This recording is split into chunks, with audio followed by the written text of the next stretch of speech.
Hello. Hey, everyone. Good morning. Good morning. Good Good morning. morning. Good morning. Good Thank, morning. Good morning. thank you guys. Thank you guys for showing up this morning. I appreciate. I wanted to take a few moments to introduce us. My name is Leasa Keys, the voice of reason, and I have Niesha here with us. I can't see, this the lettering is kind of small. If I'm messing up your names, right?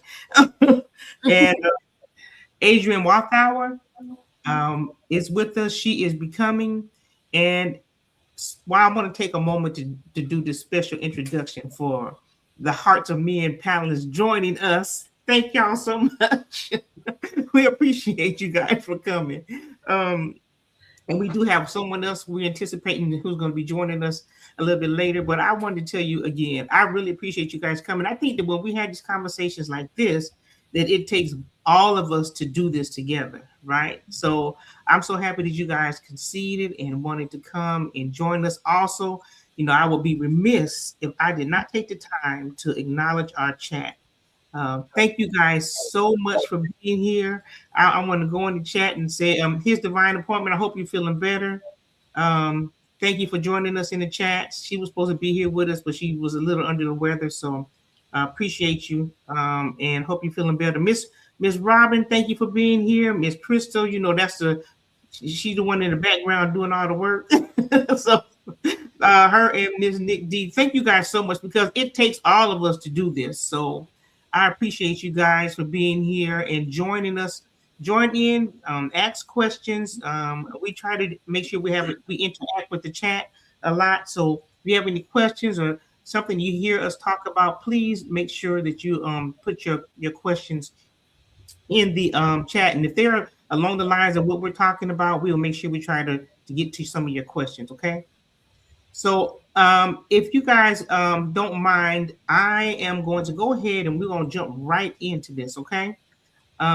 Just give me a brief moment to talk a little bit about what we're going to be talking about today, okay? So today our conversation is going to be about the intentional relationship by design. And so thank you guys. This is part two.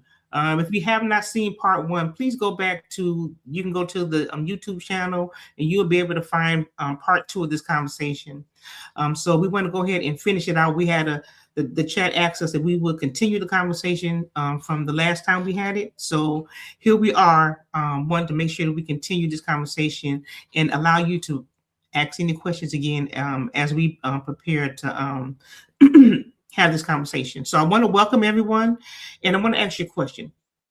So have you heard anyone ever say that a lot of people spend more time planning vacations than they do designing their relationship, to define their lives, not covenant relationship that is going to help us to be in agreement with each other, but designed for their lives. So we'll talk a little bit more about that, okay? But I believe that true connection, and if you think that that's not correct, please put it in the chat and we can talk about that as well. Doesn't happen by accident, but it happens by design. So today, as we have this discussion, we're going to talk about some of the blueprints that we have discovered in studying about relationships. And we're going to have a conversation with you guys. So thank you, guys. Thank you for allowing me this moment to give you a little bit of insight about our discussion topic for the day. And you can go ahead and take me off of the big screen. So I just want to say again, the hearts of men who are with us today, and we are the hearts of women. Miss Adrienne Walthour, Miss Niesha, she is joining us. She's been here joining us. This is her second time with us, and we thank her for coming back. And we appreciate her presence as well. So the hearts of men are on every Friday night on this channel. So if you are young men and you want to hear some insight about some of the discussion that men have, the conversations, even though the women are there to support, we're in the chat, so we're there, we're supporting as well. So every Friday at 8 p.m. Eastern Standard Time, we are having conversations. So please join us. The Hearts of Women, we're here every third Saturday, and next Saturday we'll be doing reframing the images of relationships. So you want to join that conversation as well. Just want to get those few insights for everyone. Thank you everyone again for joining it in the chat. And we're going to go ahead and start with our very first question where we left off from last month. Okay. My fan. How can the concept of mutual growth play a role in building a strong relationship, and what does that look like? The concept of mutual growth.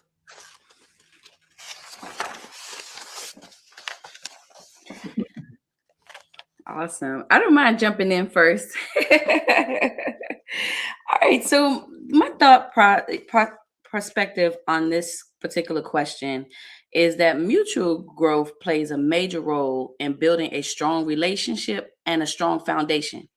I see it as it demonstrates itself as an individual's commitment to change. So I even though we're talking about mutual growth, I believe it starts with me as an individual having a commitment to change, learning, and to an openness to continued self-reflection and improvement. This is a very individual decision, and that when it's brought together with another, I would say similar or like-minded individual, someone with the same willingness and mindset about growth, that it actually results into mutual growth. So it starts with my individual commitment. In essence, what I'm trying to say is that mutual growth is impossible without the existence of each individual party making an individual internal decision and an individual internal commitment to individual growth, right? I've seen before where people who are open to growth join their lives with people who have no intention to grow. And so, in situations like that, here's the problem. The problem is there's friction that comes because sometimes you join yourself with someone who has no intention to doing the work and no intention to taking the steps to being intentional about growth, and therefore there's a friction that comes into play. And so sometimes you are trying to get someone to do something that they have no desire to do. So I believe that it starts with an individual intentional decision, and me doing my work and in intentionality, you doing yours, us coming together has the potential to result in mutual growth.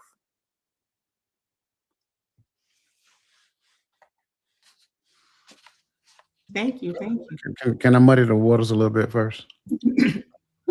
You always do. But right off the bat, though, I mean, might as well. Let's just go and set the stage. Mutual, how can it? I think it's the only way. If I'm being completely honest, I think you're deceiving yourself if you believe that. And humor me, and what I'm saying is not to say that you were wrong, Niesha. Let me start by saying that. But I think you're kidding yourself if you're going to grow independently, right? There is an independent growth in the concept of mutual growth. Sure, she will grow along her path. I will grow along my path, but those paths are interconnected. So the growth now looks more so like, how can I better serve him, or how can I better serve her? So when we look at what this mutual growth looks like, it looks like two actually growing as one, not necessarily growing separately, individually, and then figuring it out together. No. And I've heard it time and time again, he got his own thing, I got my own thing. No, you're cohabitating. That's what you're doing. And you're convincing the world that it is a good marriage. No, you're putting on a facade outside, and then you're going home and you're tolerating one another. I think we live under this umbrella that just because a couple has been married for X amount of years, we have this automatic assumption that it's a good marriage. No, a lot of people have coping mechanisms, and they just got to the point of realizing that, you know what, I've been here for 20 or more years. It's better just to exist here and be here as opposed to going out there and figuring it out again. I don't care what it looks like. Trauma is bad, period. I don't care how you try to disguise it. When I was in the army, we used to say, just because you pull syrup on, it ain't pancakes. So that's really what the truth is. Learning coping mechanisms and existing, cohabitating, All those things are bad. It goes against the idea, the total concept of marriage. Growth happens as a unit, just like when you go to corporate America. Again, for the organization to thrive and grow, every individual under the umbrella of the CEO must adhere to the CEO's vision and grow accordingly. Some people get fired just for being a good person. Sorry, you didn't grow. You chose stagnation as an option. I think any relationship where a person chooses to be stagnant, they are ultimately their atrophy sets in. And if you understand what atrophy is, it just simply means you do absolutely nothing and it deteriorates. That's exactly what happens to the relationship. So now when I put myself at the primary focus, me, and me, I'm a grow. I've said this before and I'm gonna continue to say it. Two people who, if you don't grow together, eventually you'll grow apart. And that's kind of like my thoughts as it pertains to this. But don't nobody want to go behind Coach, right? No, I appreciate you saying that. When I was thinking about this question, this one kind of made me grind my gears a little bit, because all I could think about was everything me personally I didn't do. But as I've matured a bit and have learned a little bit more, I think one of the foundational pieces when you're coming together is that everybody has to have their role in the relationship coming together, as well as the plan. And I think as women, when we can buy into the plan of the person that we are going to be in covenant with, it allows us the ability to be in a submissive posture. And once you do that, you have the respect of your partner. And so growing becomes a together thing, right? And you should be in good, constant communication.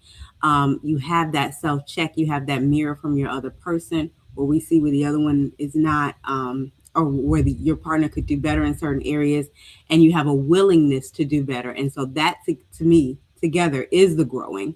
As you are getting older and maturing and situations are changing, you're constantly willing and able to adjust to what it is that your significant other needs. So I feel like once you can submit to the plan of the other person and you come into covenant, that if you're walking together along that path, then, and you're getting your respective roles, duties and responsibilities, that it kind of comes naturally. You kind of just play off each other and you do grow together because you are both bought into the same plan.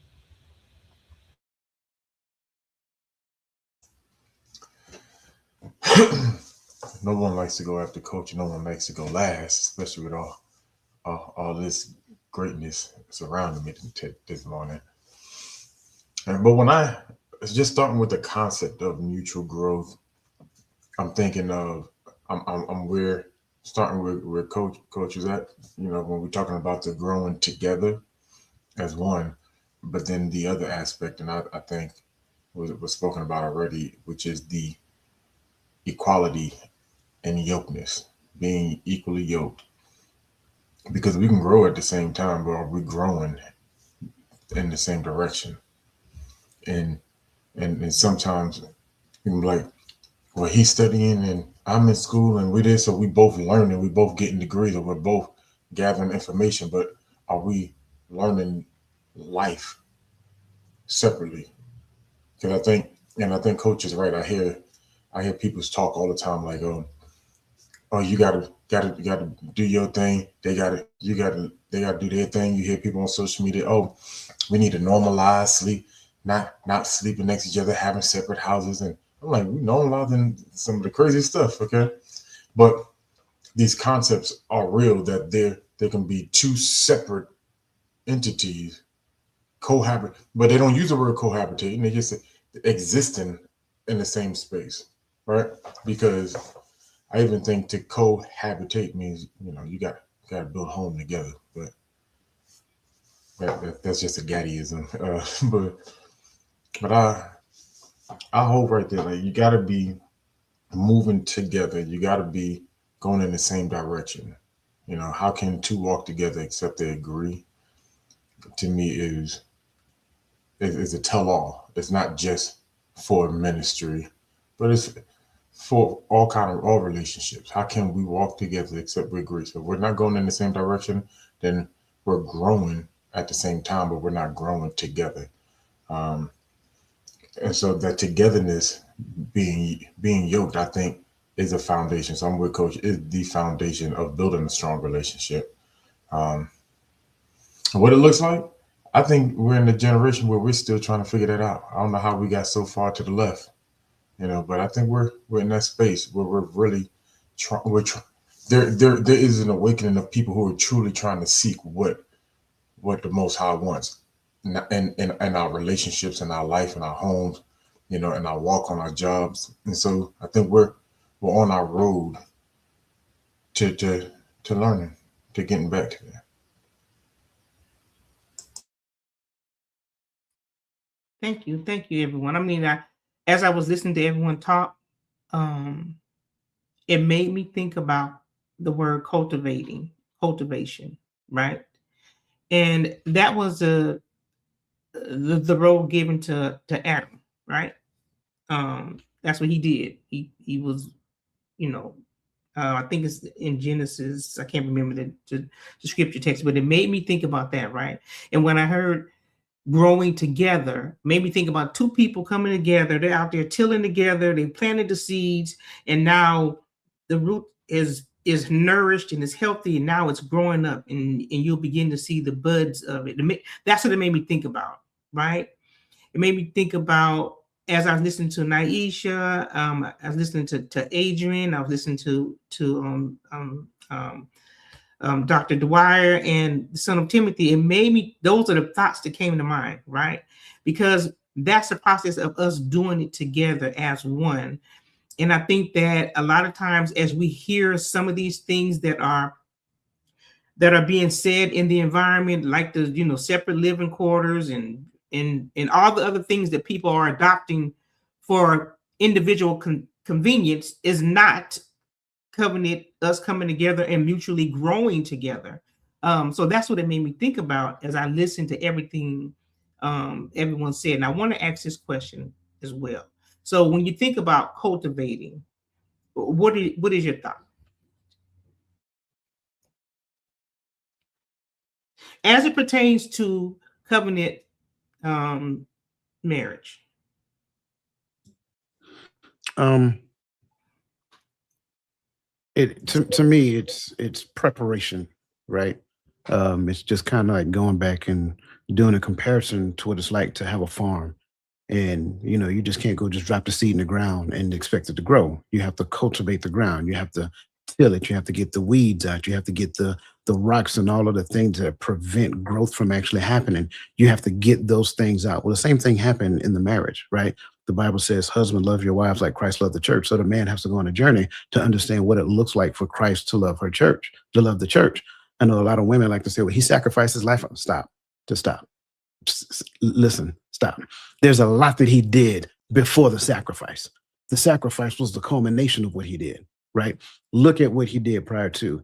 He nurtured, he taught, he instructed, he chastised, he empowered, he did all of those things. So now the man has to go on a journey to try to understand what that looks like in the space of relationship, and then do that in his wife so he can bring out the best version of her for himself. That's what the Bible says. Go read it.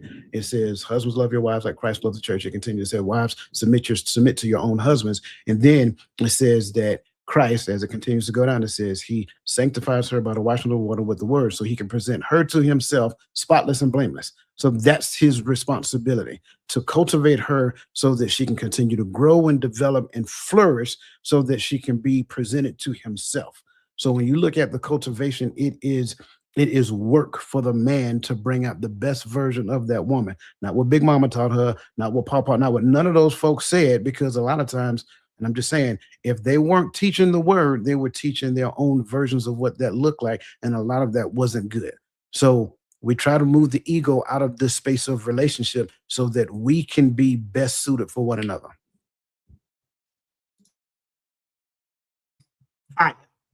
I'm sorry. I agree. Yeah, that was, man. Well, when I think about cultivating, the first thing I think about is atmosphere and environment. If we're going to be cultivators together, if we're going to put our hands to the plow for the same thing we're cultivating, right? An environment has to be set so that the atmosphere for growth can exist. Because, and since we're using that analogy, like what is the environment that we have set? What atmosphere now exists around us, right? Because that is what's going to cause certain things to grow, a specific type of growth. And you learn that pineapples you can only grow in tropical areas, right? Where is a consistent temperature, right? You have to have a consistent. They can't drop too low. If it drop too low, right, it'll stop growing. If it go too high, so certain places like Puerto Rico, like Hawaii, where that type of weather, that's where Hawaii, where the largest where the Dole plantation is at for pineapples, right? Why? Because the atmosphere there is already prepared for that cultivation. So what are you seeking to grow in your relationship? Are we in agreement on that? Have we touched and agreed? This is where we're going. This is our direction. Right? Because if I got to lead and you got to follow, we got to both know where we're going. All right. And so even so with that, we have to make sure we're setting that proper environment. Do we pray in this house? Do we read in this house? Is the word of God open in this house? Do our children hear us having private Bible studies and family Bible studies? Or are we just holy when we meet with other people outside this house? You know, these are now, because this is how I want my family to grow. This is the environment that I'm setting so that this atmosphere for the Holy Spirit to move can exist, and that growth can happen. Okay, ladies. I would even chime in to say, from what I'm understanding about the harvest period, I'll just say it, well, the growth period, for everything that happens in harvest, right? That cultivation should come in the courtship, if you will, right? Is that when you're looking at the other person as somebody that you can potentially come into covenant with, that should be during that time. That's when you start uprooting some of the ways that you think about self and self only, you know, especially if you are in that season. That should be the time, you know, and I could be wrong, so, you know, definitely take correction, you know, that you should be thinking of yourself as being with that person. It should, even before then, you know, even before courtship, you should really and truly be in there tilling the ground and getting those roots and all those things out, those rocks, all those things out of you, so that you can be in the place where the ground and the atmosphere and all those things are conducive to have, you know, healthy seed planted. So I feel like if we can do the work, the pre-work, on ourselves before even entering into that season, then it's a whole lot easier. It's disingenuous to me and disheartening, and you know, as people say, you know, not fair to the other party to come as hardened ground, untilled, all that stuff, and then you're expecting, you know, somebody else to come in and dig out, you know, 10 years of work you could have done on yourself, that, you know, and they're still trying to do, you know, their own stuff. So I don't know. I just feel like that is the part of our season that we should be able to do the pre-work. Right now, I'm going back to Tuami's words before, that you have to work on yourself even prior to covenant. That's some of that work that goes into that.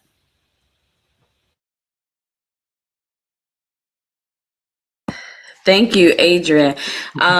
That's where I was answering this question from. Honestly, I wasn't answering this question from the space of being already married. I was answering it from a perspective of looking at when you're considering joining your life with someone, how it's very important that I have an individual commitment to growth as an individual long before the other individual comes into my life. And so forth and so on.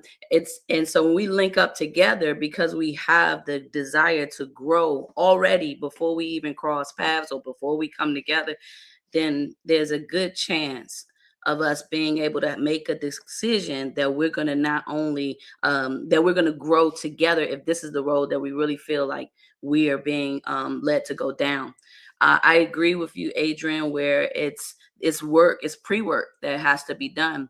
And sometimes like you said, the cultivating of the ground, there's a lot of like you said, seeds, digging up some things. You got to do some pruning. The word that coach said, I was thinking till the land as well.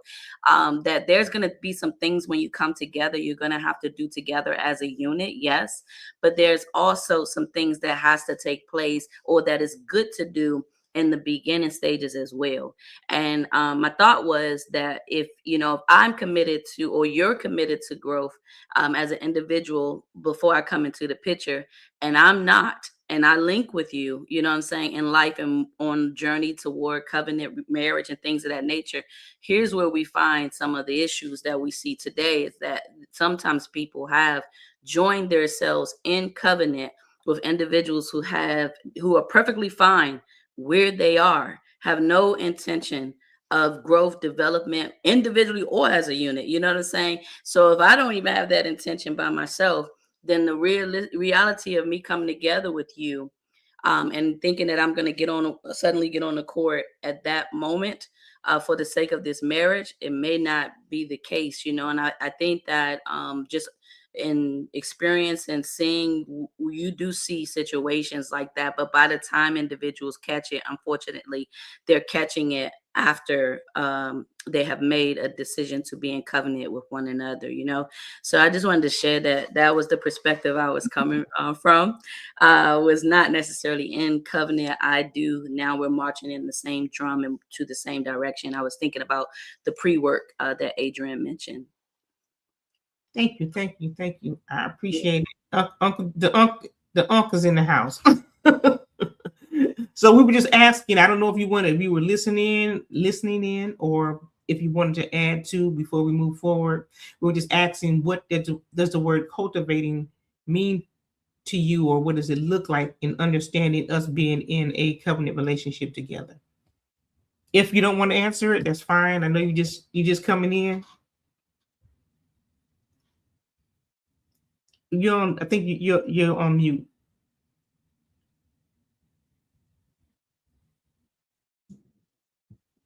There you go.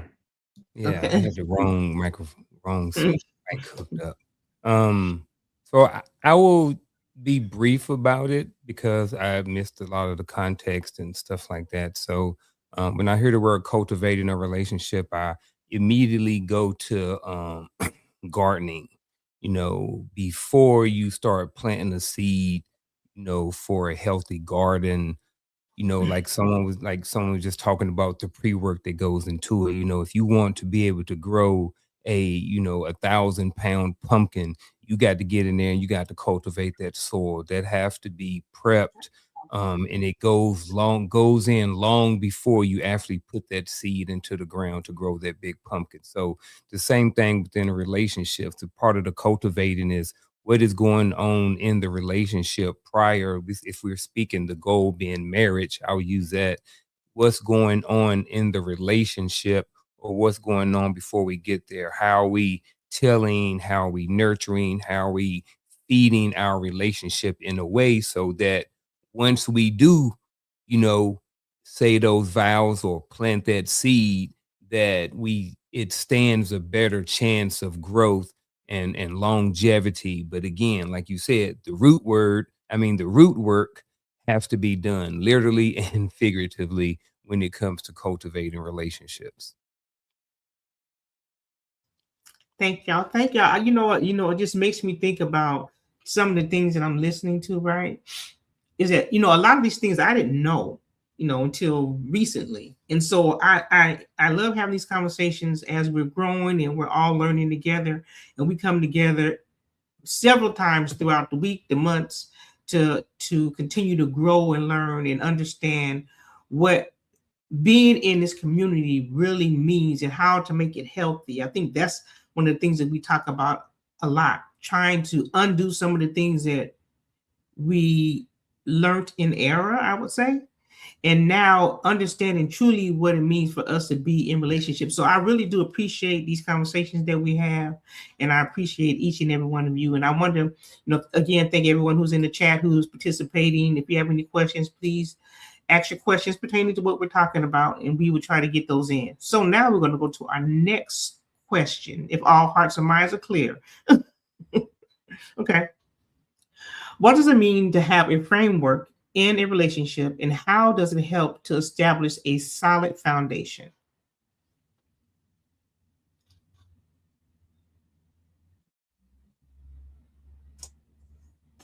I'll jump out there on this one. So when I look at framework, I'm starting kind of where Adrienne finished when we talk about what that pre-work is, right?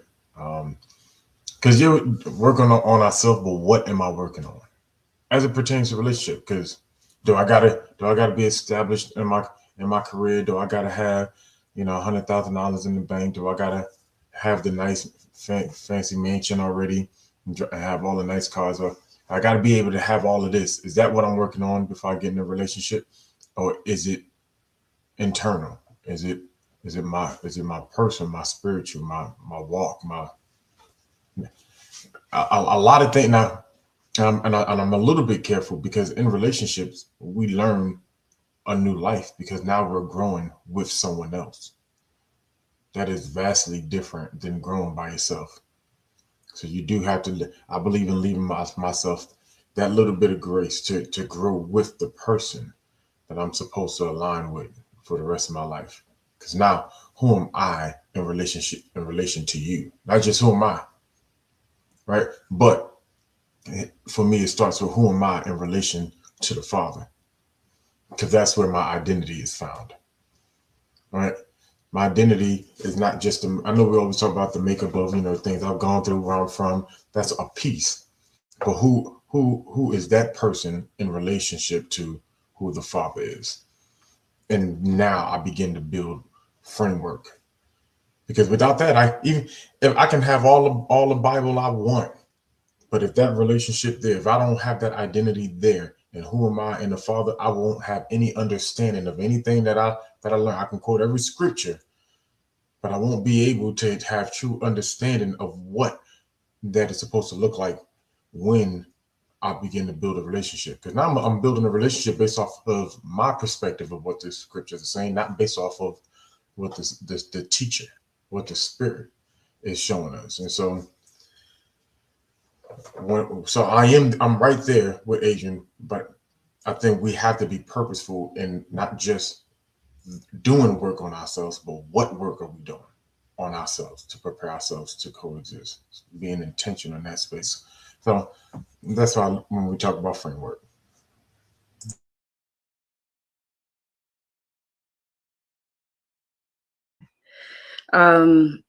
Yeah, I think that's great. I definitely can see exactly what you're saying.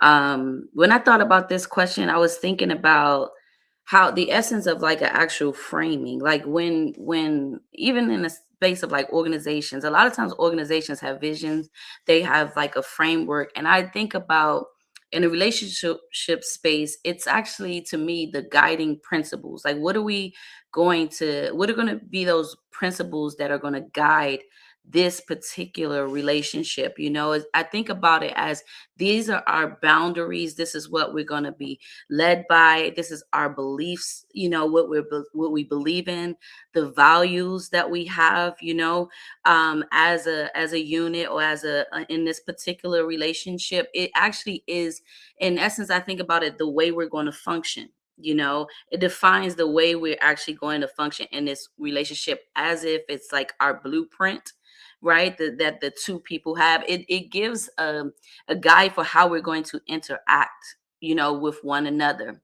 And I think it's good to have, because it does give the clarity. It brings clarity, direction, and vision for the relationship as well. And so I just think that with this idea of framework, I think it sets expectations, and it is a great groundwork for the basis of accountability, where we hold each other accountable to the principles that we have chosen to build our relationship on. So I see this as structure for the relationship. We talked about accountability last night. I can Awesome. watch that. Yeah, I like that. I like exactly where you ended, and that's kind of where I want to start. I look at framework, excuse me, as as the structure for the relationship. How are we going to operate the SOP for the relationship? If you would. How are we going to, what's our conflict resolution style?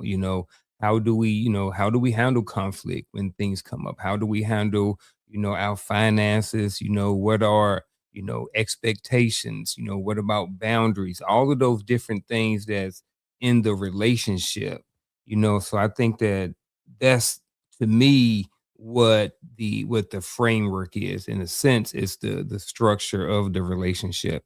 And then how does it help establish a solid foundation? I think that if that structure, if both people are on the same page with the framework or the structure, and they both buy into it, and and they decide to move forward, I think that helps establish a solid foundation, because one, in the where they're at right now, same place and time, they are in agreement. Now, may evolve, it may adjust some, I don't know, but I think the foundation, you know, I think doing it like that and both people buy in is going to help establish that solid foundation, because they both have agreed to it. It's almost like, in a sense, like a contract. Like, hey, you want this job, right?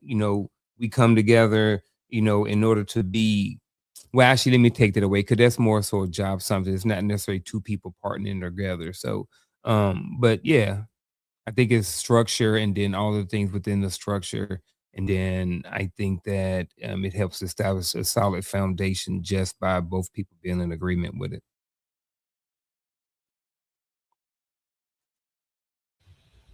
I kind of mentioned it before, but that was one of the things that I feel like um, I wish I would have been taught earlier.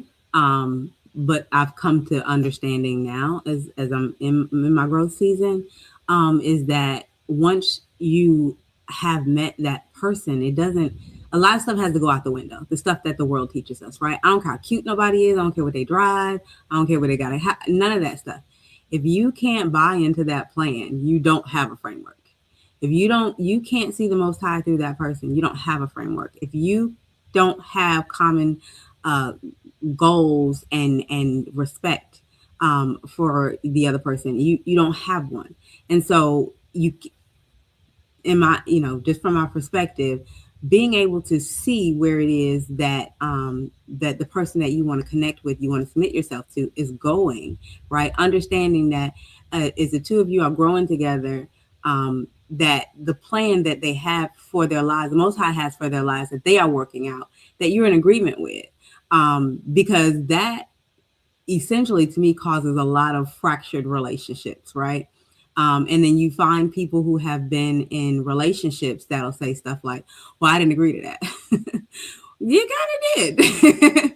You kind of did. So I think that a part of the framework is understanding exactly who it is that you are trying to submit yourself to, and understanding that when they are laying out to you their God-given plan in life, that you can buy into that, because that in saying okay and agreeing to that stuff, you are setting that foundation. That's you understanding that concrete is there, it's being poured, and if you're going to stand in it, it's going to harden around you, and that's the plan that you're going to have to go forth in. So that's just the way I'm thinking about it. And again, if I need to be corrected, I'm definitely open to that. But if you can give me your feedback on that part of it, I would appreciate that. Playing Hollywood Squares over here. I'm turning my light off and I'm not talking. I love this question. What does it mean to have a framework in relationship? How does it help to establish a solid foundation? Newsflash, the foundation is already established. The framework already exists. There lies the problem.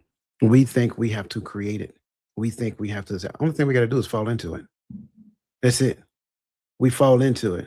The foundation begets the frame begets the foundation. They work hand in hand. And all in all, when you look at a house, the reason why the foundation exists is to support the frame, and the frame exists to support the roof and all of the exterior the exterior material that keeps you from actually being exposed to the elements. In the beginning, as a child, you're supposed to get the developmental work that you need. I think where we run into a lot of issues is that we think we do our own developmental work. But what happens if you do your developmental work and then you meet me and the developmental work that you did was subpar? Do you have the mental agility to relinquish what you think you already know so that you can learn what you can learn right now so we can grow? I think there lies a lot of the issue. So what ends up happening is that in the beginning, we did not get the proper development. I'm just, it is what it is. We did not get the proper development from mom and daddy and all this other great stuff, because a lot of times, in most cases, I speak about me, I'm not talking about nobody else. A lot of times in most situations, they were raised under the idea of survival. So they existed in the space of survival. Even in their marriage, they were surviving. So they weren't teaching how to be married because they themselves didn't know how to be married. So now you have a young child seeing what they're doing, learning what they're teaching, and then that young child grows up to be an adult. So what do you think that young child is now doing? That child is surviving. And then that child decides to get married at a young age. So it's just a repeating of the same process, right? So now they're under the umbrella of surviving and still yet choose to get married. So now they're competing with one another because that's what happens in survival. You're scrapping and trying to get resources and things of that nature, whether it's you get it together or you get it in spite of one another. It is what it is. When we go back and realize the foundation was laid long before you were born, and the only thing we had to do was adopt the foundation, then the framework was established long before you realized that the foundation was laid. And then you embody the framework. Then the framework points you back to the foundation, because the framework, that's all the framework did was talk about the foundation. So now in regards to that, foundation begot framework, and in the unity, not just unity, the cohesive collaboration between the foundation and the framework means that the roof is now stable. Hold on, before you run off and Leasa moves on forward, can we just stop for a second and just listen to what this man said? The foundation supports the frame. The frame allows the roof. Your roof is your covering. Your foundation is Christ. Right now, men and women, our covering our roof is different, right? But for all of us, without the foundation and the roof, all the stuff on the outside that we love, it can't hold up. Matter of fact, without the covering and the foundation, all the stuff on the inside that we love, it can't last. The rain, the weather, robbers, these people come in. I don't know if anybody just caught with you. Half the problem is is our foundation is shaky, and we're living without a roof. Nobody wants covering. Mm-hmm. And so your framework, you got the framework for the different type of house that you built, that you did the layout for the roof and the covering. Wait, you said nobody wants covering? Is that what you said? Well, I'm not saying nobody, but you know the preponderance of the observation. Yes. Right. I got it. But to kind of continue, we spend time arguing, fussing, talking about drywall. My finances, my title, all that's drywall. Mm-hmm. You want to talk about drywall, but you ain't got no framework yet. You ain't got no foundation, but you got drywall though.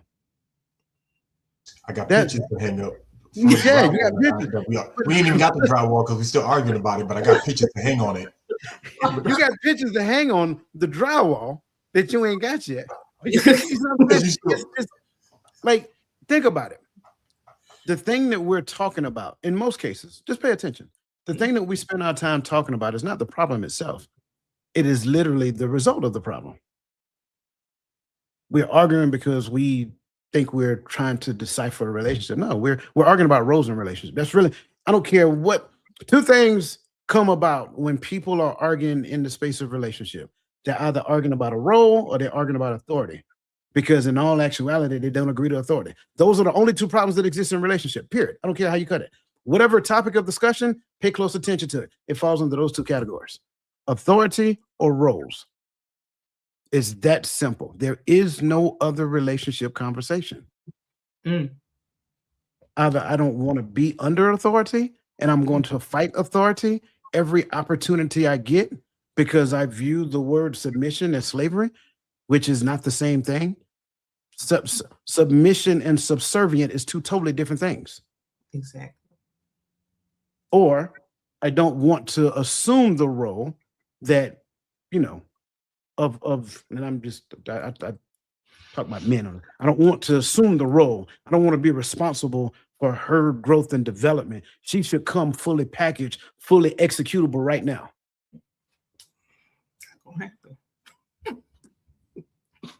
That's it. Cultivation has to happen. I'm just gonna say that. And I want to add to this before the next person. I think everybody answer this question? Okay, so I wanted to add this. I wanted to add Matthew 7:24, because that was actually my scripture for this question, right? That therefore everyone who hears these words of mine and act on them will be like a wise man who builds his house on a rock. So it made me think about what Coach said. It's already there. The framework is already created, but we're trying to recreate something that does not need to be. The perfect architect has already done all the work already. So yeah, that was. I just wanted to add that because when he said it, I was like, to me. And then the other thing. Wait a minute. I got right. This is the other thing. Relinquish so that we can grow.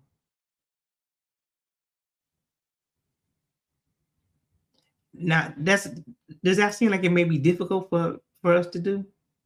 To relinquish our individualism so that we can grow as one?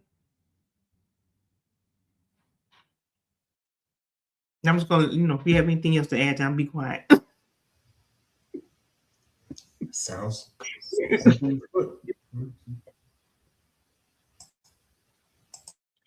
And I think that's it. If I like the ideal of going back and thinking about the framework again, right?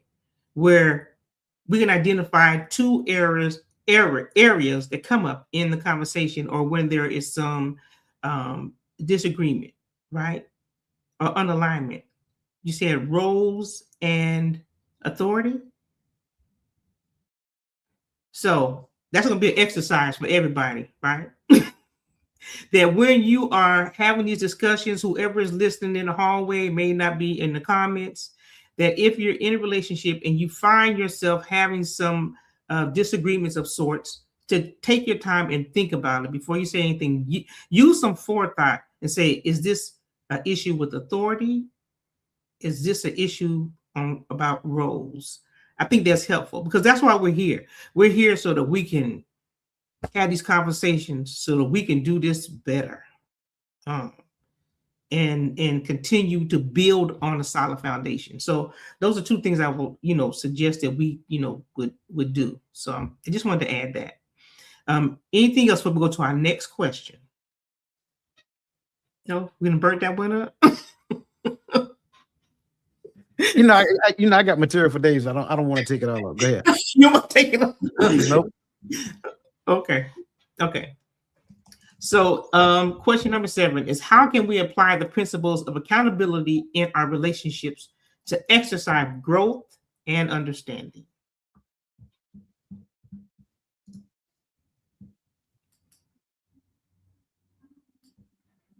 All right, we're gonna let the ladies go first this time. Yeah, I was gonna pitch the ball to you all since you guys talked about it last night, but okay. Accountability, boy, that word right there never goes out of style. Never goes out of style. It's something that we could talk about The conversation is loaded when you think about the term accountability. Even with Coach saying, even some of the issues sometimes is whether or not we want to be accountable or held to being accountable. And then when you're thinking about joining your life with someone, I think also understanding that that decision alone brings a level of accountability to one another. That is a adjustment for a lot of people, especially if you've been by yourself for a long time and you haven't had anyone that you're held, allowed yourself to be accountable to. Coming into covenant relationships, sometimes that is an adjustment. I look at accountability. One of those things when it comes to accountability, I think about how this is a space where, when we come together, we are able to be honest about, our actions, our choices, and also our mistakes, but being also willing to accept some level of correction at times. That is not always easy for individuals to or people to accept. Is that it's a level of standard that you give someone else the ability to hold you to, and that is different. It presses into things like following through on my commitments, being able to have the conversations when I don't follow through. That is sometimes can be hard.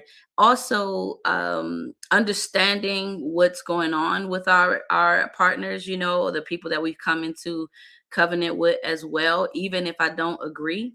That is another thing.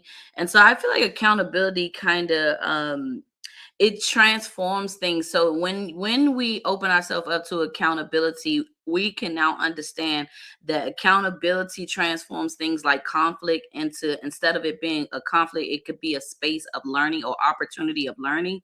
It also looks at your mistakes differently. So it makes it feel like mistakes are not necessarily like failures, but they're opportunities for lessons.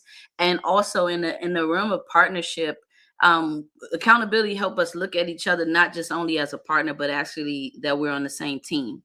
So I see teammates in this word as well, where it's like you're able to hold me accountable, I'm able to hold you accountable. We are accountable to the Lord our God as well, and the principles of God. And then for if I'm falling short, because I'm accountable to you, I've created space and room for you to, bring me into that space and help me to see it, because I may not see it.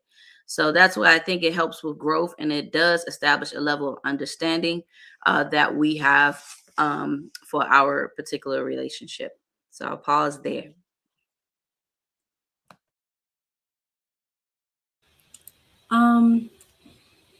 So what I just learned here recently in our Bible study is the difference between accountability and responsibility. Thanks, Coach. So I believe that in order for the principles of accountability to be helpful or to apply correctly, we must first be responsible.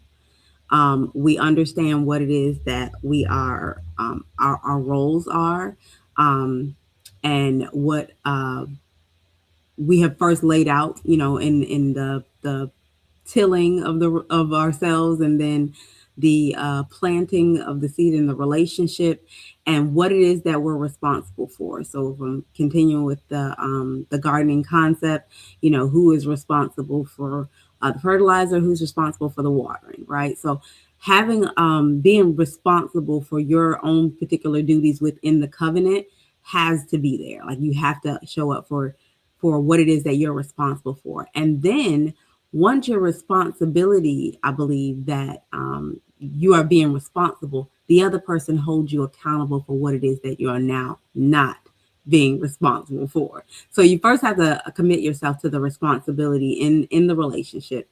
And then the other person says, hey, you might have forgot this one thing. And you do it for each other, but you do it from a space of love and willingness to grow, because you both got to get behind that plow and push it forward, right? So accountability, just like Niesha said, that it's absolutely necessary. It's never going to go out of style. You learn to do it in different seasons. You learn to do it different ways. You always want to keep that love and respect going forward. But accountability is it's going to be there. It's a part of the essential relationship, but it allows you to grow without as many pain points once you decide that you're going to be responsible in your role in that relationship. So far, I like all things that were said. One of the things I think I'm gonna do is I'm gonna dig a little bit deeper into the accountability piece within inside of the relationship. I think that even with that, there needs to be an understanding or an agreement about what that looks like as well. So yes, the accountability, but what does it look like in the relationship? So maybe that means that we do weekly or bi-weekly check-ins to see exactly where we're at, and what is the impact of my actions and my decisions and my words and how I communicate on the relationship.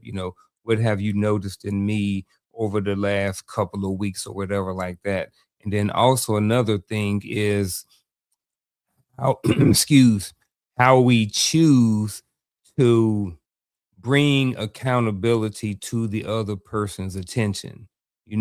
If someone is they're working on something, say they're working on some consistency, you know, is the person going to be okay with you saying, hey, you didn't get up and work out today like you said you was, you know what I mean? Versus, another way of saying it. So how are we communicating when we are holding the other person accountable?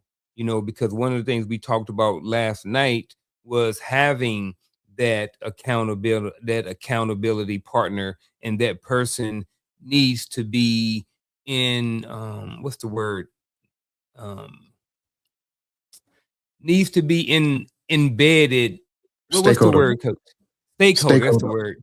Yes, you need to have that person needs to be a stakeholder in that relationship. And by default, you both in a relationship should be stakeholders in the relationship. If you get what I'm saying. So if y'all together, you each are stakeholders. So you both benefit from the other person being accountable.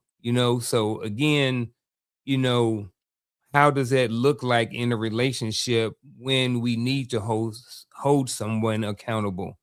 And I think that's important to the exercise, the growth and the understanding within the relationship. And then the check-ins, daily or not necessarily daily, whatever y'all establish to check in to see how we're doing overall in the relationship. I think those two things are important when it comes to the accountability specific piece within this question. Yeah. I love literally everything that was said. It's almost nothing left on that accountability because y'all didn't take all the meat off. But I'm with everybody when it comes to understanding what accountability is. And so I love the idea of knowing what you're responsible for. But I think the accountability comes in when you now take responsibility for what you're responsible for. You know, and that's from the framework all the way to the upkeep, right? Because some of this upkeep I'm responsible for. Matter of fact, some of these damages that would cause I'm responsible for. And now what this take responsibility means, it means now I need to do the work that's necessary to patch up these holes. All right, what does that work look like? What do we need to do? And the problem is we'll punch holes in the wall and look at the other person and ask why the hole in the wall. Right. So it's knowing what you're responsible for and then taking the responsibility for it. It's easy to say I did that, but it's not as easy to say I need to change so I don't do it again. It's easy to say I hurt you, but to say I need to do what I need to do never to hurt you in that way again. Right. Or the problem is, hey, it could be not just that you hurt me. The problem could be I get hurt by everything, and I'm too sensitive sometimes, and so now I got to do that work on me to figure out why, so I'm not a ticking time bomb in my own relationship. So knowing what I'm responsible for, but taking that responsibility and then putting that responsibility into work. I love it. I love it. I really like this question. You did something in this question, and I don't know if you did it intentionally or not. Could you bring the question up, please? I don't know if you did it intentionally or not, but you referred to accountability as a principle. And if we missed it, we missed it, which means that accountability, every time it's exercised, it doesn't fail. 100% of the time, it does exactly what it does. And if I can just get in there, like if I could just do the screen and just separate those two words and pull them apart. So account on one side and the ability on the other side, it seems like the only thing within the scope of this word that isn't consistent is ability, because some of us do not have the tools to either give account for or give account to.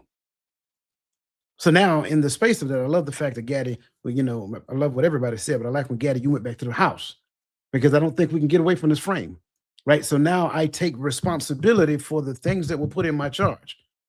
Who gave me the responsibility? Because that's the person I'm accountable to.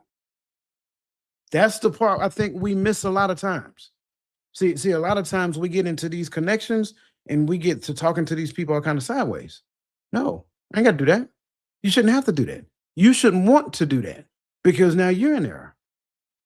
If this person was given a charge for a thing, the person who gave them the charge is who they're accountable to. If we're stakeholders in this relationship, we are now accountable for one another.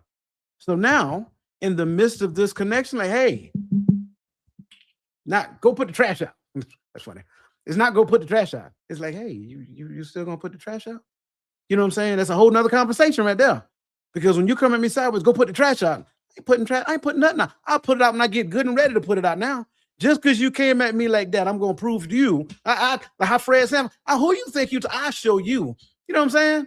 But you say, hey, you still gonna put the trash out? Okay, you know what? You're right. Thank you for reminding me. So accountability looks different now. It's not a flex of authority. It's not you boasting your might. It's you having a conversation to remind them of the thing that they agreed to do in the first place. See, that's why I say the ability part is the issue, because a lot of us are not given the tools to be accountable.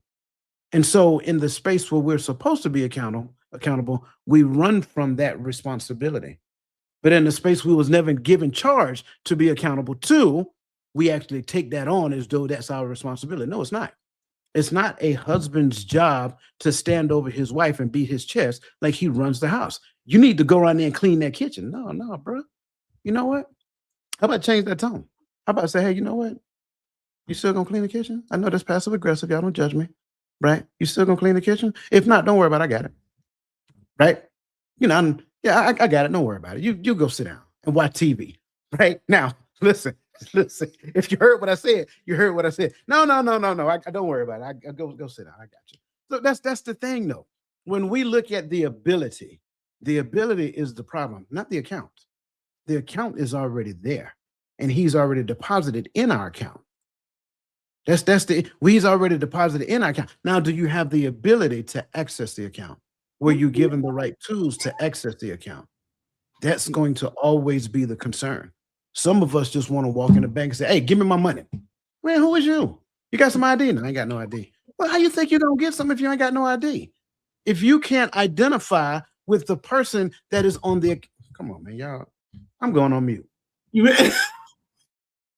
All I want to add right quick, I want to jump in for somebody else. The principles do not change. They don't change. That's the framework that we're talking about, right? They don't change. And so I love that I'm not surprised that he brought that out, right? Because everything is already preset, it's already done, all the instructions. Now, of course, I'm just learning this, but to know it and continue to grow and understanding it is so important for all of us, right? So the things that God is teaching us is not for us to hold in, but it's like everybody needs to be here that there is something better, that there's a better way to do it. And that's the way that I initially designed for us to do it. Not your way, but my way. And if we try it, we just try to do it his way, it's gonna work out. It will.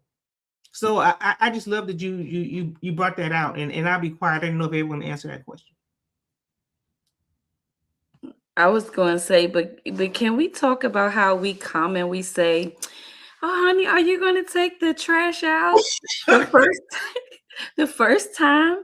And then we come back the second time.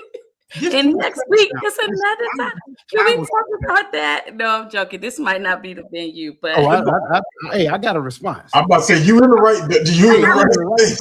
I got a response because I'm gonna listen, fellas. Let me be the tip of the spear on this one, please. The first time I heard you, the second time you're annoying me, the third time you're getting on my nerves. Wait, but how do we know that you heard us? It's not your job to know. It's your job to have faith. Ooh, But help me a little bit. I just did. If you listen to me, I just did. Amen. Once you had the conversation with me the first time, let that be good enough. I heard you. Right. So don't basically when 3 weeks from now or 2 weeks from now, it's the same situation.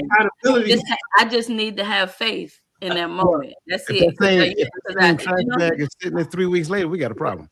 Yeah, I'm about to say, if we talking about the same trash bag, or we talking about next week a new trash bag, my question is, why do you have to keep repeating? I just had to push that in there because the gentleness helps sometimes, but not always. No. I gave you the cheat code. No. I'm telling you the God to honest truth as a man. The gentleness helps 100% of the time. There is never any time the gentleness doesn't help. When you put a little bass in your voice, you just became a man to me. So you're going to get bass in return. Yeah, no, we always try. Well, not everybody, but always try to be gentle. To say always try to be gentle. But I was just saying, how on our seat do we understand that you got it? And you said just have faith. And the reason why I said that is because a lot of times, and just in general conversations and marriages, there are some things that you don't mean to repeat yourself, but you find yourself repeating just because the behavior doesn't change. You know what I'm saying? And so I'm gonna pause there because I know this is not the conversation for today, but that's what I was thinking about and trash is an easy one, but sometimes it's more deeper than There's trash. only one space you get to go back and repeat yourself, and that's to your child. I was just thank you for saying that. There's a difference between having the same conversation and repeating yourself. And I think a lot of times when we have this conversation, right, and we do a bad. I'm not gonna argue with, and I'm not saying nothing against them, but I'm not gonna argue with you against when you tell me what the biological response of a woman is, right? We're telling you like the biological response for a man is, because the moment even if it's one of my brothers, they put too much bass in their voice. Gotta go do this. My who? and so now take that into consideration too. Is right. Now take that into consideration to where the person I'm expecting gentleness from comes to me with that same vibrato. And it's like I'm not supposed to return that any. I'm gonna return that energy when it comes with that level of aggression and a level of there's a certain vibrato that men don't use with men because we have this understanding. I know I vocalize it a lot. I'm not gonna argue with a grown man. He to fight me and shut up. That's normally, but men we don't use that vibrato with one another because whether or not I think I could beat somebody, I'm just not trying to get punched in my face today. So I'm gonna watch how I talk to this man. And so I think we don't take that same consideration that we take for people outside. Like I know you're not going to take certain things from other women talking the way to you. So why am I going to bring that energy that you don't like to you. You're the one. I'm the space that you should be able to come to and be more gentle. I'm the space you should be able to come to and relax, right? And the same, and vice versa. Yeah. So that's what I was saying, because we were talking about accountability. One of the things that I thought about, it was something like this, like your ability to come to me and express maybe something might have been my blind spot. I did not understand that I missed that or what have you. But being able to have those conversations and circle back in a way, especially when you see the situation happening more than one. And Coach, one thing that you said was the thing that you agreed to do. So, you know what I mean? Sometimes it's that thing that you said that you were going to do, and so how we have that conversation, which is what Unc said, and the way we bring it up and things of that nature is very, very important. But in marriages sometimes, or relationships in general, you sometimes see where some things are repeating, maybe when they first were brought to the table for discussion in a gentle and loving way. And so knowing how to have that extended check-in or conversation, like Unc said, along the way is some of the things that I think it could be a good place to teach, because that's where you're probably seeing the bumping of the heads, and especially in marriage sometimes. And I'm gonna get off this because I know at least you got to drive forward. But again, I said it already. There's only two arenas where relationships have problems: authority and roles. That's it. There are no other problems outside of those. Everything can be dwindled down to that. And again, if I didn't do a thing or I didn't do it in the timely manner that you thought I should have done it, that might be the problem. Number one, right? You think that you have the authority to determine what time I put the trash out. I put the trash out when I get ready to. Leave me alone. You know what I'm saying? I'm probably doing something that might be a little bit more important right now. But that's not what I say. That's what I'm thinking, right? what I actually say is, okay, I get it, right? But then you come back 15 minutes later, you're not going to get okay, I get it. You're going to get the look. Okay, right? Come back again, the door closed because I'm doing something. You're annoying me at the certain. And I think we live in a world to where we believe that's okay.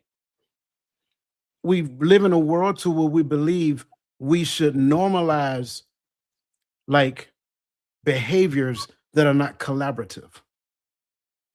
Let's just be honest. If the trash can, if I'm doing something, if I'm busy doing something, if the trash is really in the garage and you're just moving the bag out the can into the garage, would you pass out and start twitching if you did it? No, you won't. You know what I'm saying? That's what I was going to say. Yeah, because the conversation to me, I think, is like, right. Yeah. So, that's it. I'm sorry, go ahead. If you're, I mean, that's, to me, I think some of these things are common sense, but as we know, everything that's common may not, at this point. But I think that's it, right? If you want this garbage taken out so bad, right, that you can't wait. I think the example you gave with asking about the kitchen being clean and then saying, "Go ahead, I'm gonna do it. You go ahead and sit down." It's the same exact response. If you see somebody doing something, or if they sitting there even tired or maybe trying to relax a little before they go do it, I think there's unnecessary conversations that we're having that don't lead to harmony. So, I think some of those things, if they're still happening, that we really need to think about the bigger picture. You say if, you shaking your head, they still happening? What? I can't hear you. You muted. Don't pick up the lawnmower, whatever you do. You go grab that lawnmower if you want to. I promise you. It's gonna be some smoking. That's a part of the framework. That's part. You already said that. That's part of. You got a hard line there. Yeah, that's so yeah. So yeah, no. So I think there's some of those things, and I think this is good to me. I know that we've been here a little while, but I think some of these nuances are things that we have to see. Sometimes we make them more, and sometimes there's a bigger issue going on. That's your stubbornness. That's you wanting to do it your way because you've seen this example. And those are things that you cannot carry into a relationship. And that's why the cultivation is so imperative in relationships. And so I think it's important that we take the time to really go into some of these these things that people are probably getting divorced over, right? So that's my thought, and I think some of that is lack of self-control, immaturity, all those things, right? Because those are things that you can deal with. You know, you need to go sit down maybe with yourself for a little while and have a conversation and do some work. If those are the things that are causing you to have some issues that will cause an issue in your relationship, you know, some of those things are just obvious, and some of those things are some control issues that, you know, we got to, you know, figure out within ourselves. So yeah, I just wanted to, you know, to say that before we do our last question. Everybody had a chance to answer this question. I just wanted to kind of redirect, because I was hearing what everybody was saying. I was agreeing, and then I kind of my brain kind of did one of these, right? So I understand it's a silly conversation, right? It's about the trash. While I'm cleaning the kitchen, I did everything else. I done mopped, I swept, I did all the things, and this trash still sitting there. Let me just grab this bag. I already asked, he didn't do it, whatever. I want the kitchen clean. Let me grab this bag and throw it in the trash can. I understand how that can be silly, right? Mm-hmm. But then Coach said, but if you touch the lawnmower, right, then we gonna have a problem. So if I'm out there and I'm planting flowers and I got my rocks out there and I got all my other things out there, but the grass ain't cut, now I can grab the lawnmower and just go ahead and cut the grass if I know how to do it. So I'm just trying to understand. Okay, go ahead. Go ahead. There are certain things that are non-negotiable. That's just it. I give you a perfect, and not just for me. I give you a perfect example. Let's just say I invite Gaddy and his girl over, right? And they come to the house. You at work or whatever the case may be, and Gaddy girl say, "Hey, do you mind if I go in the kitchen and cook y'all something to eat?" And you come home and find her in the kitchen cooking. Is that acceptable? Yeah, nah. Exactly. There are certain things that are non-negotiable. Like you can, like it's not gonna really do anything to you to take that bag and put it in another one, right? Mm-hmm. Take that bag and put it, it's not gonna do anything. To go out there and grab that lawnmower and run across the grass and all kind of, no, for what? I'm sitting right here. Or I pick up my phone, make a couple of phone calls, and there's gonna be a truck to pull up in the front yard with some dudes. One way or the other, the grass gonna get cut. I think when we change the way we look at things, the things we look at change. Like I listened to you talk about, you know, he didn't do it, so I'm gonna put the trash out. How about I'm gonna put the trash out because he's busy, and I'm gonna help him so that he don't have to be. When we change that mentality, it's like now it's like we're being of service, not of annoyance, not, oh, he getting on my nerves and things of that nature. And I think a lot of times in relationship, we have the lower perspective, the lower consciousness when it comes down to a relationship, when our consciousness should be up here. It's not that I'm doing this thing because, oh, well, he didn't do it when I told him to do it. He didn't do it in the time man or mama. No, I'm doing it because he's busy and I'm helping him so that he don't have to deal with it right now. However, I know in your mind, you're thinking, well, I can do the same thing with the grass. No, you can't. No, you can't. Because he can't go in your kitchen and cook. I'm trying to tell you, it's a hard line on there. Go ahead, bro. You know, so I know why the trash is a thing. So let me go here. So, and to be fair, a lot of women are taught like you're responsible for the home, right? Men are responsible for the trash, but the problem is the trash is inside the home, so it's infringing on their territory. And I'm not being funny when I say this, or I'm being serious, right? It's infringing on their territory, and that's why we keep going back to this trash can. Right? I get it, right? I remember there was a day when I used to hear my grandmama tell my father all the time to get out of her kitchen. Right? He was like, I don't go in your wife's kitchen, get out my kitchen. And that was my grandmother's thing. She did not allow my daddy in the kitchen. Just like when my grandmother needed stuff done around the house, she used to call my daddy, had to go travel to Brooklyn and go fix that woman's house. Right? There's certain things she didn't touch his tools. Those tools belong to my daddy. The kitchen belonged to my grand. All right, but I get it. The trash can is in your territory. But the problem is the way that this is taught is as if the woman is taking the authority over the territory. This is my response. This is my house. I build this house. I put this house together. I decorate the house. Right. And this is the woman's thought process. And it's not, I'm not saying it's a bad thought process, but no one's ever said, hey, you got to understand that, yes, it said, the scripture said, good woman keeps a home, right? I get that. But that doesn't make you the authoritarian. Just like the husband leading the family, leading the house, don't make me the authoritarian. There's a difference between a leader and authoritarian, because I don't get to command you. You don't get to command me. Though this trash is in this kitchen that you love so dearly, and it's getting on your nerve. And I get it. And I get it. But we have to now have the conversation on how we approach these things. Because yes, you take responsibility over keeping a house, but it's still our house. I'm happy that you all are saying this, and also the fact that you are willing to take care of the grass, because personally, I personally experienced a situation where the individual refused to cut the grass. And not only refused to cut the grass, but also refused to make the grass get cut. So, like you said, coach, where you actually, you know what I'm saying? Maybe it's not you, right? Maybe you call and hire someone. So this doesn't happen in all spaces, but I'm just saying that I appreciate, you all being willing and saying like, no, that's something that I am going to handle and take care of, because sometimes people find themselves in marriages, where these basic things are an issue. And so thanks for entertaining the conversation on this.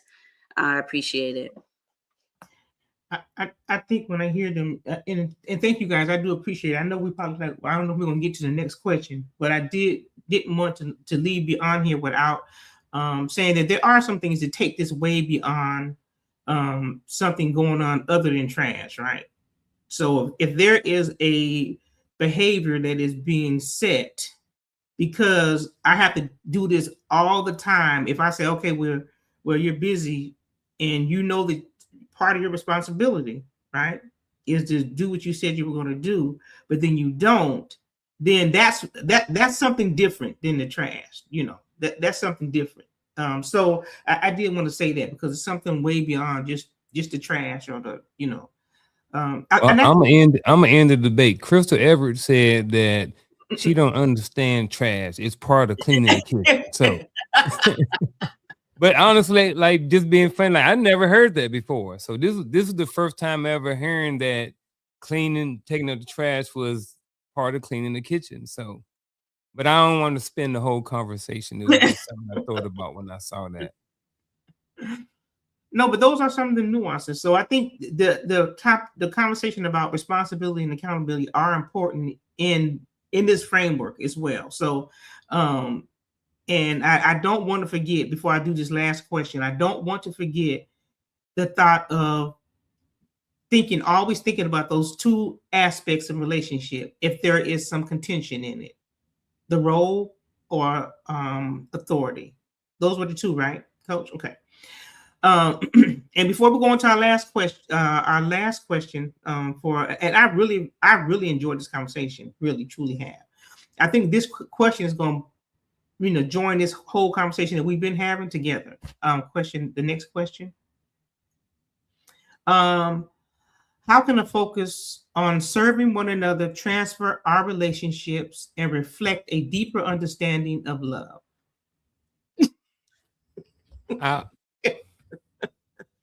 Take out the trash. No, I'm kidding. For me, so I was married for 19 years before. I've been married for 4 years this time, been with my wife for almost 12. So you ever like seen fantasy movies and stuff like this, where like the guy gets up and makes the coffee for the woman, and the guy come home and the woman has the shoes and all these different things, man. You know that I don't use this word a lot, but the feeling that goes along in that. You know what I mean? So I believe that if you take on those responsibilities and those roles and you do those things, and yes, those are just some of the materialistic things, you know what I mean? But serving someone and putting someone first in certain areas of your life, I think is really, it makes the other person feel good. And again, I'm not a feelings person. That's not me. But for this conversation, that's the word I'm going to use. So, you know, because for me, it does feel good when my wife does X, Y, and Z. You know, I had my suit. I had a suit in the car the other day. Matter of fact, like 2 days ago, and I was going to take it to the cleaners where we had switched vehicles, and she had my truck, and then we ended up switching back, and I got it in the truck, and I saw the receipt where she had dropped the suit off. So simple stuff like that, taking the time to serve me, to put me first in her life, and me do the same thing. I think those are great things, and I think those things just grow the relationship even more because you feel valued. You don't just feel like another person in the relationship that pays the bills, another person in a relationship that just cleans the kitchen, another person in a relationship that just takes out the trash. You know what I'm saying? So you feel more invested in a relationship because you are receiving a lot from the other person serving you. And I think that just is, it just continues because it makes you want to continue to serve more too, even though serving ain't got nothing to do with your feelings.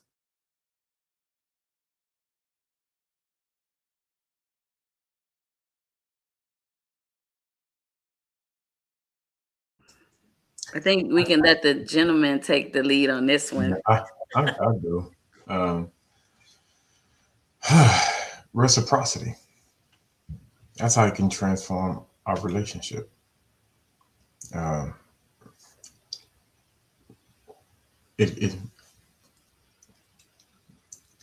Anything, let me not say anything.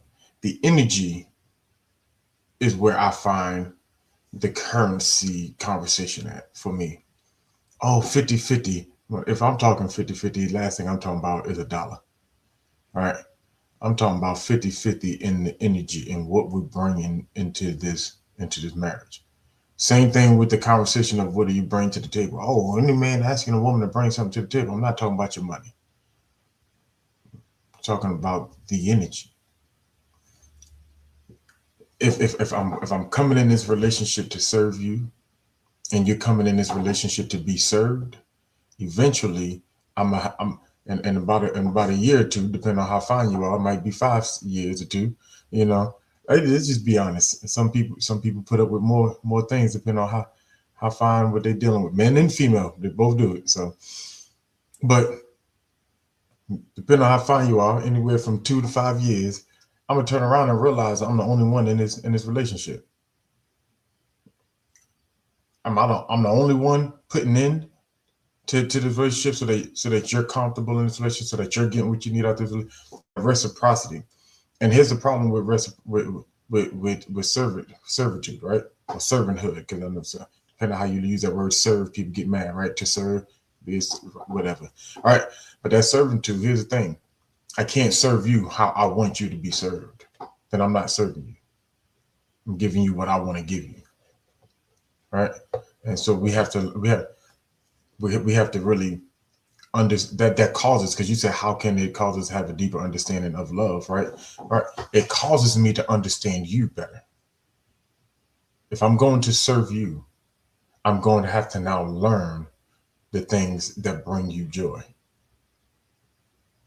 If I'm going to create a space for you when you come home so you can relax, because I know you had a busy day, it has to be a space that's filled with things that bring you peace, even if that's just an empty space. All right. That's what that looks like. So now it grows our relationship because my focus is on you, your focus is on me, and we serving each other, and both of our focus is on the Most High, right? So as we go into this conversation of how can it grow a deeper relationship, or a deeper understanding and love, right? Because the more we have conversations like this, the less I believe that there's a cookie cut definition of what love looks like. Because I can't love Adrienne the way I used to love Josephine. Now I'm just using some name, right? Old woman name, my bad. But Josephine, right? Everybody old had a woman named Josephine around town. Stop talking. My bad. I'm gonna shut up after that.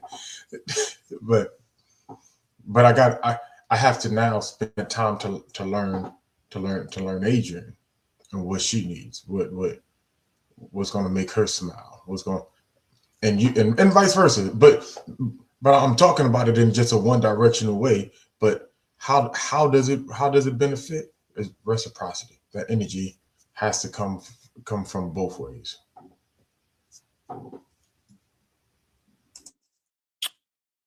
Yeah, the whole Josephine thing, bro. I'm thinking like Earlene, Lou Bertha, Mary Lou. Those are the names I grew up around. I love this question, right? If you can bring it up again, please, and thank you. Why do I always get shortchanged the question? I just want to understand this right now. I think in looking at this question, the key here is reflect a deeper understanding of love, which means that ideally we had an understanding of love. Again, an understanding of love. I love what Gaddy just ended off. He said the more we have these conversations, the more we realize that it may not necessarily be an answer for this question. I agree. But as we progress along, we become more aware of the answer, that there is an answer. I mean, the scriptures say, for God so loved the world that he gave. Interesting. This is the God of creation, the creator of heaven and earth, the King of kings, the Lord of lords. This is the Alpha and the Omega. He gave. The Bible said that he is love. There's some other scriptures in there that we can unpack to go along with that as well, right? Because I think our perception of love is more contorted to fit what the world is trying to teach us that love is. See, love looked like flowers and candies and balloons and, lions and tigers and bears. Oh my, right? All of those things to where you got to do this and you got to do this and a man got to do this and a woman got to do this and all of this. No, it's not. None of that stuff is accurate. Not one. We made all that up. We're talking about on this side what we believe the expression of love looks like. On this side, he is talking about more of his innate ability, his character, his being, the very essence of who he is. And so in order for us to get there, we have to cleanse what is in here.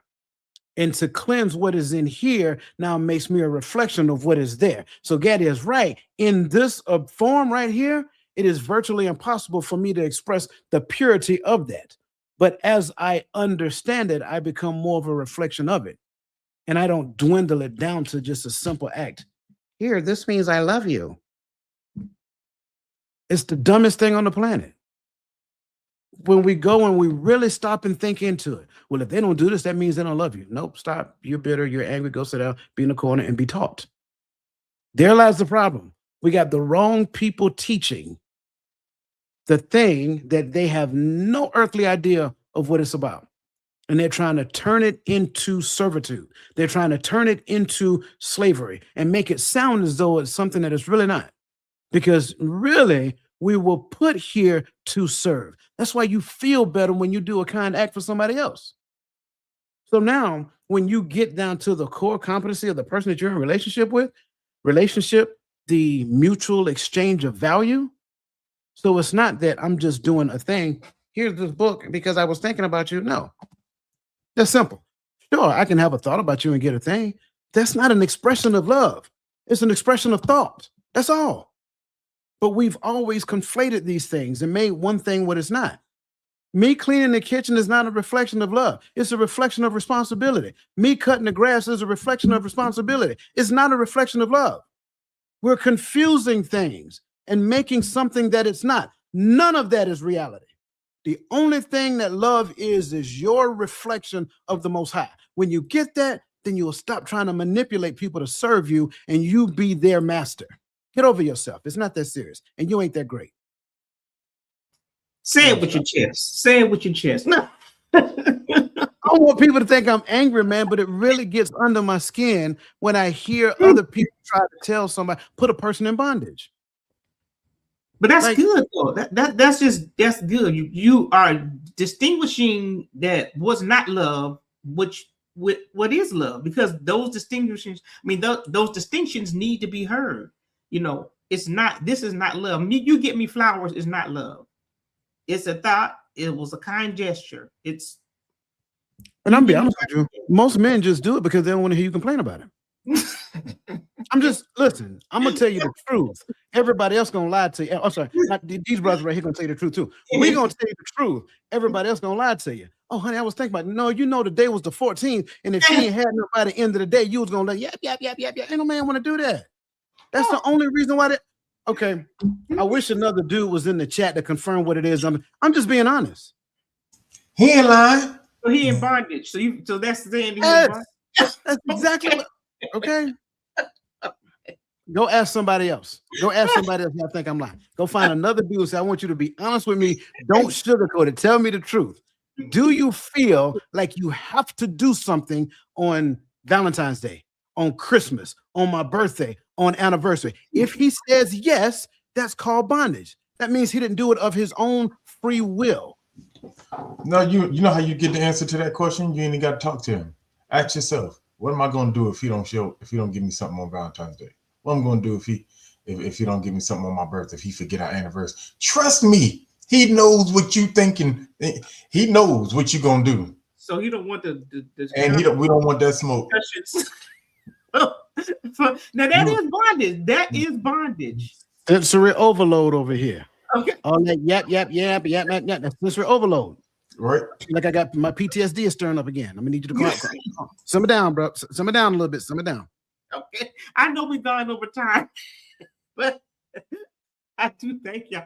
I did want to comment on this, and I know I don't know if Adrienne or Niesha has responded, but I did want to say to this question, right? When we reflect on a deeper understanding of love, it made me think of Ephesians 4:3 through 4 and then 6. While endeavoring to keep the unity of the spirit of in the bond of peace. I don't know why I'm can't talk speaking in cursive today. There is one body, one spirit, even as ye are called in one hope of your calling, one God, one Father of all, who is above all, through all, and in all. So it made me think of oneness, right? And I think I'm just reiterating what the coach has said. When we begin to understand have a deeper understanding of love, and what that means, because we are in this particular question, we're talking about being in a covenant relationship. This is someone who's in a marriage, right? So the whole goal is for us to continue to be one, become one. So that was my thought when I heard everyone's comment, what they were saying, and it made me think of us being one. We're all, listen, if we're in a marriage, we are one. So whatever one person does is going to affect the other person. And if that person is hurting, then the other person is going to hurt. So it's just, those are some of the simple things that I don't want to say simple, but those are some of the thoughts that I had as I listened to everyone's perspective on this question. And I'm allowed, go ahead, let Niesha. I don't know if you added anything to this comment, and Adrienne, because I don't want to keep you guys too much longer. And then we're going to do our final thoughts. For this one, I was just listening to everybody's, I guess, understanding of the question. And I thought that in my thought, I was thinking where Coach was headed as it relates to, the foundation of this question and serving one another. I would love, and this might not be today, but the opportunity for that to be unpacked and explained a little bit, because we did talk about just the natural acts that people are used to doing to demonstrate love. But sometimes for the sake of understanding and growth, actually breaking down what your perspective was, I think could be helpful. And like I said, it may not be for today, but just because we're, so used to seeing the acts being demonstrated as it relates to this service and servitude, I just think it could be helpful. So that's the only thing that I wanted to add to the discussion for this question. Thanks. And I'm going to concur with Niesha because I got questions too. But what I will say is that I'm going to step in a little bit and I'm going to step out. For those of us that, were coupled in the early 2010-ish, 2015-ish era when the whole love language books and everything was so popular and everybody was looking it up and trying to figure it out. I know I said I was going to step in and then step back out. But I know that a lot of us did that, right? In error, but a lot of us did that. But what I will say is that in everything that you do, I think it's Colossians 3:23, whatever a man worketh, he worketh unto the Lord, worketh, well, mess this up. But basically you're working, what you're doing is you're doing it unto God, even though you may be working for man. And so I feel like in service, whatever it is that you're doing in relationship, you're doing that thing dutiful as if you are talking, if you're doing it for God, right? And I think that that is a way that demonstrates a closer version of love. Now, to be honest, I don't really know the answer specifically to this question. And I'm like Niesha, I would like to learn more and get a little bit more meat on that bone.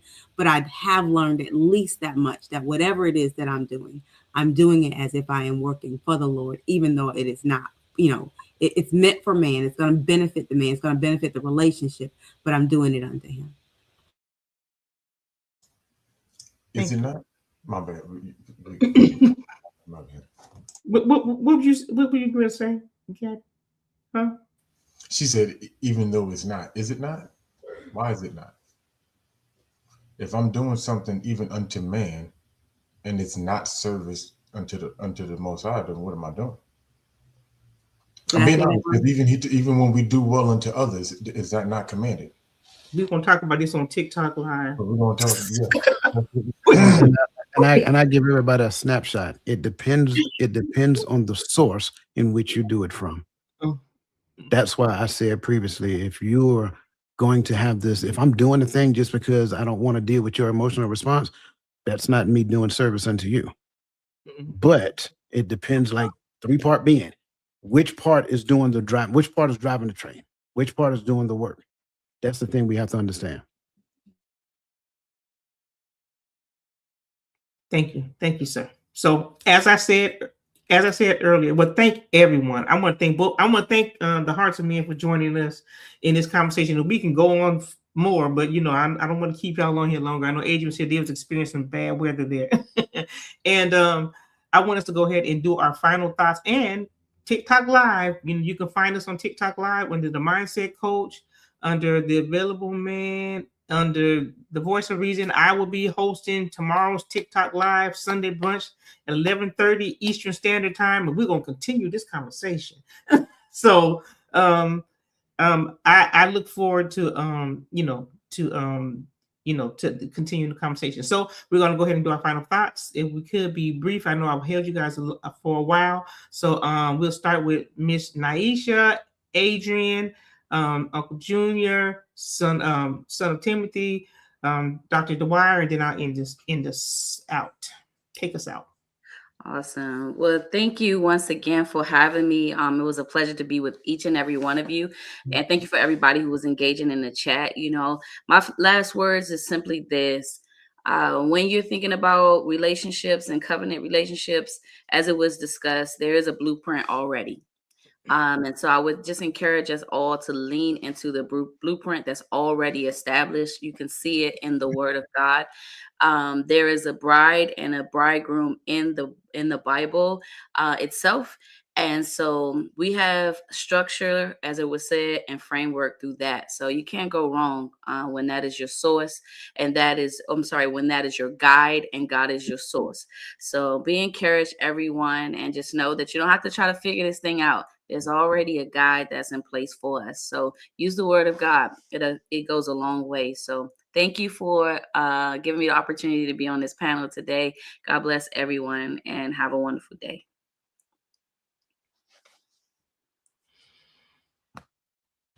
This was such a good conversation, and I'm glad we did come back for part 2. And it looks like part 3 is going to be on Sunday on TikTok.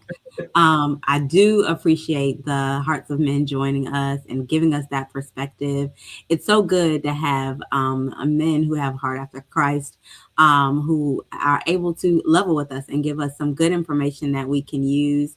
I'm going to be honest, I didn't have the answers to all of these questions, but I was able to get a little bit more understanding as to how I am still tilling the soil and weeding and getting the rocks out. So with that being said, I love you all with the love of Christ, and there's nothing you can do about it. And until next time. Well, like she requested, I'll keep it brief. So the title of this, just part 2 is From Chance to Intentional Relationships by Design. So I think that just when it comes to relationships, whether that's with a mate, a spouse, your day-to-day life, a co-worker, I think that if you are intentional with your relationships in general, I think they will be a lot better and they will serve you better, and you can serve others better versus just leaving things to chance. And that's my final thought. From chance to intentional relationship. From chance, understanding love is not it's not a little fairy dust being sprinkled by some fat old baby in diapers, right? With a bow and arrow. Love is a choice. You choose to love, and you choose that every day. That's how we go from chance to intentional. I choose to love you. Every day I wake up, I have to choose to love you. And if I'm going to do that, love is not just something that makes me feel tingling on the inside, but it's it's how I actually project it. It's how I show it, how I share. So as unto the Lord, that should be intentional. And I do it unto you as I would do it unto the Lord. That is all intentionality. That means I did it on purpose. I chose to figure it out, and I chose to put it into action. And I chose every day not to let it fade. What fades is my desire to do it. We can have a discussion about how and why, but it's that simple to me.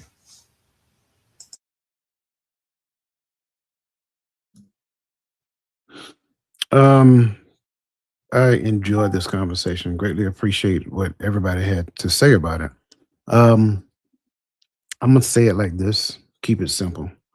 2 things. I'm gonna start off with this. If you have not registered yet, make sure that you scan that QR code. Get your ticket for April 11th. Paint to purpose. That's number 1. Number 2, make sure you join us tomorrow on TikTok Live. Number 3, Coach's Corner on Tuesday night at 7 p.m.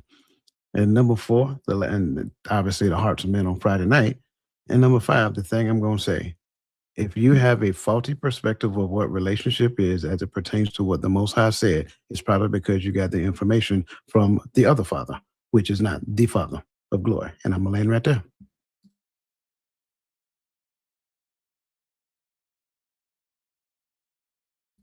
You are muted. I want to echo what everyone has said, and I thank you guys for this conversation, because these are the conversations that we really, really need. And I think I'm going to take this with me. Do I want my mate to be in bondage? That's one thing I'm going to take with me. And so I think that's important for us to be mindful of, being in relationship. If we're going to be one, we don't want to be in bondage. So that's my final thought. I just wanted that's what I'm going to take away with me in this conversation, to be mindful of that. It's not about me being served, but me being a servant, to serve, my household, my community, and to be a help. So those are the things that I'm going to take away. And I love these conversations. You can take them on a big screen. I love these conversations because they help us to identify how we can do this better. So I just want to say thank you guys. And I thank everyone who stayed around to participate a little bit longer than we planned on going. But I think this was a good conversation. So thank you. And until next time.